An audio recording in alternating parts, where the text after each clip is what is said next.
Welcome back to Quick Take Charge. I'm Tim Stenevec. And I'm Jennifer Zabasanja in New York. Before COVID-19 vaccines were even approved for emergency use authorizations, countries were lining up deals to make sure they had enough doses for their own population. But now, months later, unused vaccines are piling up across the U.S. And the world's wealthiest countries hold 40% of the world's vaccinations, although they only represent 11% of the global population. Well, joining us now to discuss this and discuss how they're fighting the uneven vaccine distribution is Tom Hart. He is the acting CEO of ONE, a global movement campaigning to end extreme poverty and preventable diseases by 2030. Tom, thanks so much for joining us here. So one of the top priorities for you guys is, talk to us about the top priorities for the ACT Accelerator program. Yeah, so our top priority is to urge wealthy nations that have secured more doses than they need to inoculate 100% of their population and share those surplus doses with poor countries that are having a very difficult time securing any doses at all.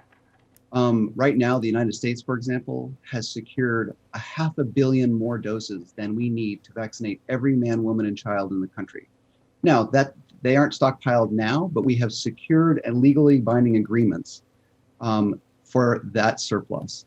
We are urging the Biden team to make a plan to share those extra doses with poor and developing countries who can't access doses as quickly as possible. We're in a race against this virus. Every month, every day that goes by, we can measure in lost lives and livelihoods, but for our own, we are also racing against the mutations. And the longer this thing goes on anywhere, including outside our borders, the more risk we are to being subject to more variants.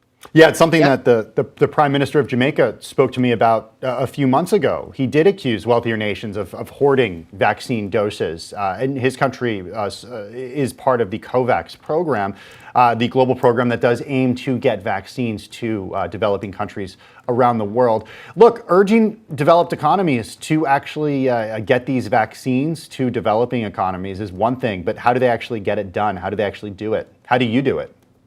Yeah. So there is something that you mentioned earlier. The ACT Accelerator is an international consortium of institutions and philanthropies and others that the United States and many other countries support.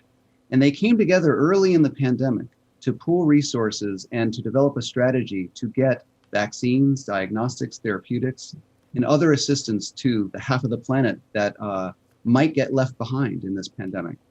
They set a goal of raising $38 billion to fund this effort, and they've raised slightly more than half of that a year later. So it's really urgent that we step up. Now, the Biden administration and many other governments have stepped up strongly in support of the ACT Accelerator, but there's much, much more to do very, very urgently.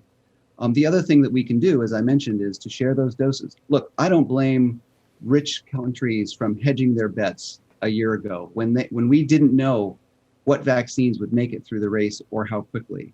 But now we have many vaccines on the market being deployed rapidly. Production is scaled up very, very quickly. And that hedging, which we did earlier, now is looking a lot more like hoarding.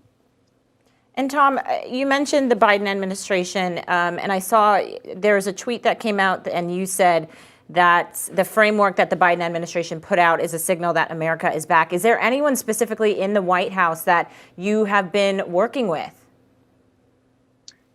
Well, the entire Biden team has really stated very clearly that they want to be engaged in the multilateral and global effort to end this pandemic.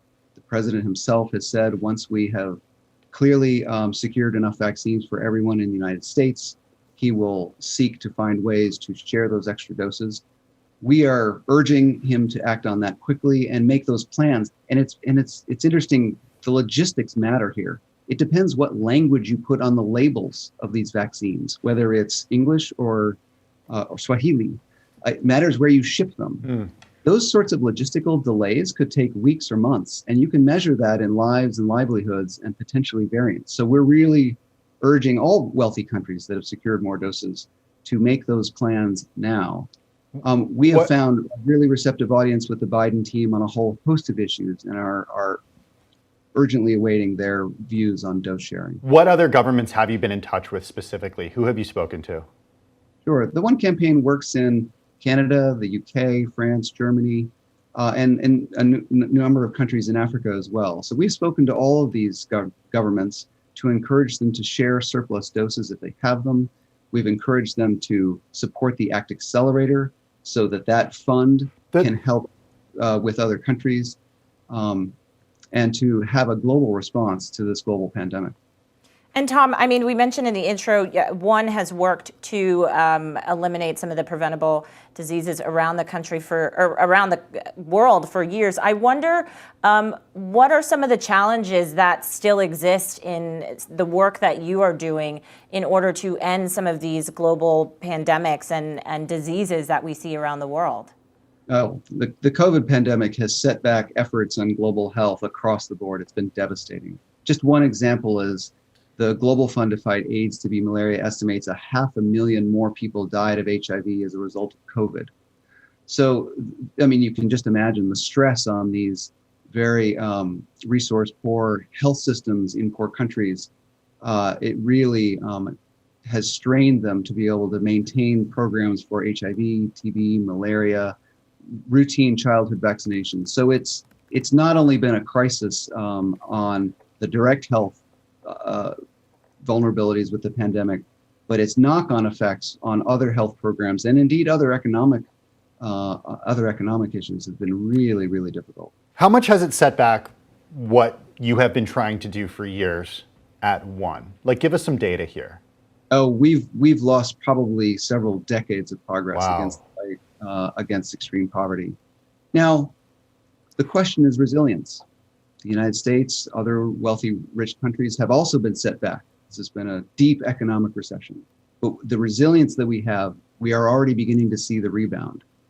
The difficulty is in poor countries, say, for example, across Africa, don't have the sort of resilience and the ability to bounce back as quickly.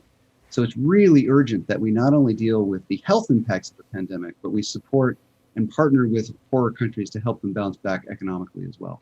And Tom, what can everyday people do? I mean, I think they read these headlines and they want to sort of figure out a solution to this. What are some things that people can do to help the work that you and your team have been doing? So people can certainly open their checkbooks and support efforts like the Global Fund and Gavi. There are mechanisms to contribute directly to them from the public.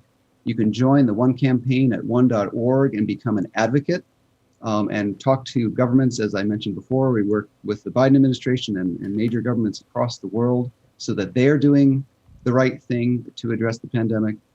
And of course, we always encourage people to act locally as well. This is truly a global effort, and it's important to stop the pandemic here at home as well as it is everywhere around the world.